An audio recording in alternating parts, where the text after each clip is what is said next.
Hello friends. आज हम पढ़ेंगे एक्सपोनेंट एंड पावर। ठीक है। एक्सपोनेंट एंड पावर क्या होता है? एक्सपोनेंट एंड पावर मतलब एक्सपोनेंट और पावर दोनों ही सेम होते हैं, मतलब पावर को ही एक्सपोनेंट बोलते हैं, एक्सपोनेंट को ही पावर बोलते हैं।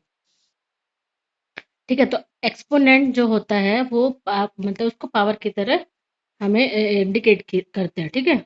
एक्सपोनेंशियल फॉर्म क्या होता है?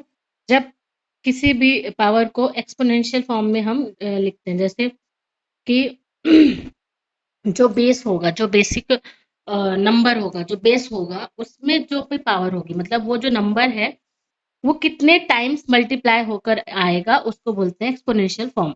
जैसे देखिए यहाँ पे लिखा है first, the exponent of power indicate how many times the base multiply itself, मतलब बेस जो है खुद से ही कितने बार मल्टीप्लाई होगा वो कहलाता है आपका एक्सपोनेंट। ठीक है। अब जैसे यहाँ पे लिखा है हमने देखिए यहाँ पे एन है, सॉरी एक्स है, एक्स की पावर क्या है? एन। मतलब इसका एन क्या है? हमारा एक्सपोनेंट है। ठीक है। और एक्स क्या है? हमारा बेस है। ठीक है। तो इसके मान लीजिए फॉर एग्जांपल के लिए अगर हमने ले लिया कि 5 की पावर 3, मतलब 5 को हमें 3 टाइम्स मल्टीप्लाई करना है। ओके। अब नेक्स्ट जो है मल्टीप्लाइंग पावर। तो मल्टीप्लाइंग पावर क्या है? If you are multiplying power with the same base, keep the base and add the exponent, मतलब अगर आप सेम बेस को मल्टीप्लाई कर रहे हो और उन दोनों ही बेस की कुछ ना कुछ पावर है जो कि अलग अलग है। फॉर एग्जाम्पल जैसे हमने लिया एक्स और एक्स, एक्स और एक्स हमारा क्या होगा? सेम हो गया। और उसकी जो पावर है वो एम है और एन है, मतलब पावर अलग अलग है। तो जब बेस हमारा सेम होगा तो पावर हमारी क्या हो जाएगी? ऐड हो जाएगी। ये मतलब जैसे जैसे यहाँ पे एग्जाम्पल दिया है टू, टू की पावर 6 मल्टीप्लाई टू, टू की पावर 3। तो बेस सेम है, टू है तो बेस टू ही रहेगा और पावर क्या हो जाएंगे? ऐड हो जाएगी, तो 6 + 3 हो जाएगी। तो 6 की पावर क्या हो जाए, 2 की पावर क्या हो जाएगी? 9। उसका जो मल्टीप्लाई करने पर जो नंबर आएगा वो 512, मतलब 512 आएगा। Okay, done, clear. अब नेक्स्ट नेक्स्ट आता है dividing power, dividing of power, मतलब डिवाइडिंग पावर जो होती है, मतलब जो भी नंबर अगर कोई बेस डिवाइड कर रहे हैं एक दूसरे को, या जो भी बेस है वो डिवाइड हो रहे हैं और उनकी पावर अलग अलग है, तो जब सेम बेस होगा और पावर अलग अलग होगी और बेस एक दूसरे को डिवाइड कर रहे होंगे तो उनकी पावर माइनस हो जाती है, सब्ट्रैक्ट हो जाती है। देखिए इनका बेस सेम है, एक्स है, एक्स है, एक्स की पावर एम है और एक्स के नीचे वाले एक्स की पावर, डिनोमिनेटर की पावर एन है, न्यूमरेटर एक्स की पावर एम है। तो दोनों की पावर क्या हो जाएगी? सब्ट्रैक्ट हो जाएगी, मतलब माइनस एम माइनस एन हो जाएगी। ओके, फॉर एग्जाम्पल 2 की पावर 6 है, 2 की पावर 2 है, ये यहाँ पे लिखा हुआ है। और दोनों की पावर क्या हो जाएगी? 6 - 2 = 2 की पावर 4 हो जाएगी। फिर उसको मल्टीप्लाई करके हम उसका निकाल लेंगे। Okay, clear. अब देखिए नेक्स्ट क्या है हमारा पावर ऑफ अ पावर, मतलब अगर पावर के ऊपर पावर है, जैसे देखिए यहाँ पे एक्स है, एक्स लिखना है।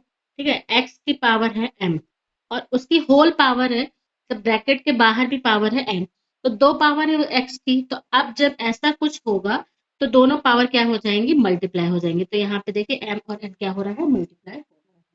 ठीक है। फॉर एग्जाम्पल 5 की पावर 3 है और होल पावर ब्रैकेट के बाहर जो पावर लगी है वो है 2, तो उन दोनों पावर, वो दोनों पावर क्या हो जाएगी? मल्टीप्लाई हो जाएंगी। मतलब 5 की पावर 3 × 2 इक्वल टू 5 की पावर 5 हो गई। एक मिनट, एक मिनट, यहाँ पे 5 की पावर 5 नहीं होगी, 6 होगी। और फिर उसको मल्टीप्लाई करेंगे तो हमारा जो है यहाँ पे शायद गलती से हो गया, मिस्टेक हो गई। ठीक है।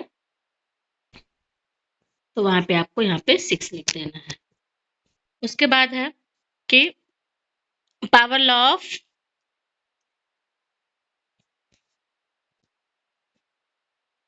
Power law of exponent.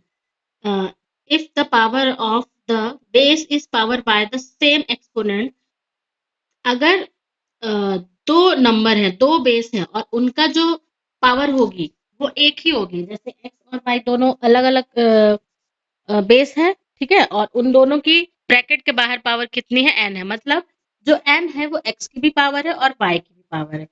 तो क्या हो जाएगा? बाहर जब ब्रैकेट ओपन होगा तो क्या हो जाएगा? एक्स की पावर भी एन हो जाएगी और वाई की पावर भी हो जाएगी, दोनों को सेपरेट करके लिख दिया जाएगा।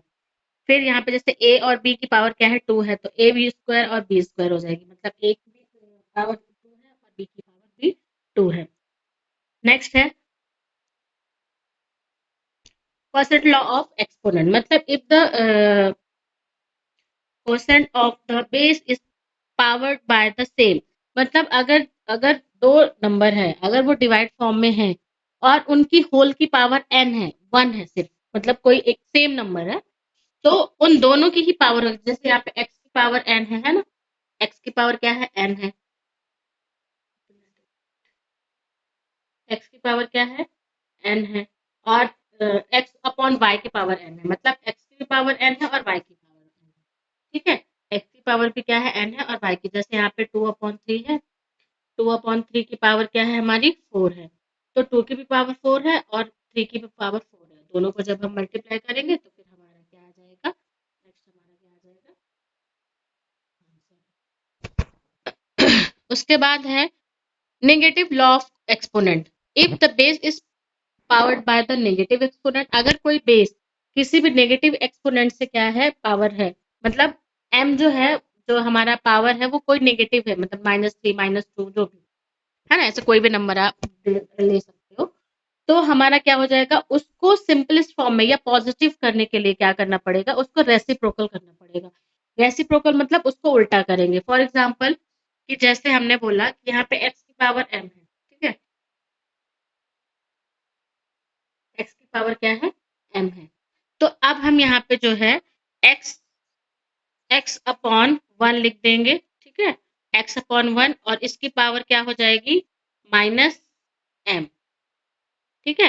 अब जब इसको हम रेसिप्रोकल करेंगे तो 1 अपॉन x हो जाएगा और उसकी पावर क्या हो जाएगी हमारी, m। तो ये हो गया हमारा एक्सपोनेंशियल फॉर्म, मतलब इसमें जब हमारी पावर नेगेटिव होगी उसको रेसिप्रोकल करके उसको पॉजिटिव कर देंगे, ठीक है। और अगर किसी भी बेस के नीचे कोई नंबर नहीं है और उसमें पावर जो है वो माइनस में है, तो उसका जब हमें नेगेटिव मार्क हटाना है तो क्या करेंगे उसको उसके अपॉन में क्या ले लेंगे, 1 ले लेंगे। आप किसी भी नंबर के नीचे आप 1 ले सकते हैं अगर ज़रूरत है तो। उसको फ्रैक्शन में कन्वर्ट करके और फिर हम उसको रेसिप्रोकल करके और उसके माइनस जो पावर है उसको पॉजिटिव कर सकते हैं, ठीक है। फॉर एग्जांपल देखिए, जैसे यहाँ पे है 5, हाँ, 5 है, तो 5 की पावर -3 है, तो 1/3 कर 5 कर दिया और 5 की पावर 3 कर दिया। अब यहाँ पे आप 1 भी ले सकते हो, फिर इसको रेसिप्रोकल करेंगे तो वो उल्टा हो जाएगा, जब तो -3 हट जाएगा और -3 हट जाएगा तो क्या हो जाएगा, वहाँ पे पावर क्या लग जाएगी, 3 हो जाएगी, और फिर उसको मल्टीप्लाई करके आंसर आ जाएगा, ठीक है। अब इसके बाद आगे बढ़ते हैं, तो ज़ीरो लॉ ऑफ एक्सपोनेंट, मतलब जब किसी भी एक्सपोनेंट की पावर क्या होगी, 0 होगी, तो इसका मतलब है वो कितना है, 1 है। जैसे किसी भी नंबर, कोई भी बेस ले लो, अगर उसकी पावर क्या होगी हमारी, 0 होगी, तो वो बेस क्या होगा, 1 होगा, या पावर क्या होगी, 1 होगी। जैसे अगर x की पावर 0 है तो 1 है, हाँ, मतलब उसका जो factor of the base equal 1, मतलब उसका जो फैक्टर है वो किसके बराबर होगा, 1 के बराबर होगा। Okay, done. आई होप आपको ये 8 रूल्स जो है एक्सपोनेंट पावर के वो आपको समझ में आए होंगे। इसमें कुछ भी डाउट है आप कमेंट करके बोल सकते हैं, उसके आंसर्स मैं आपको दूंगी। Okay, bye, take care.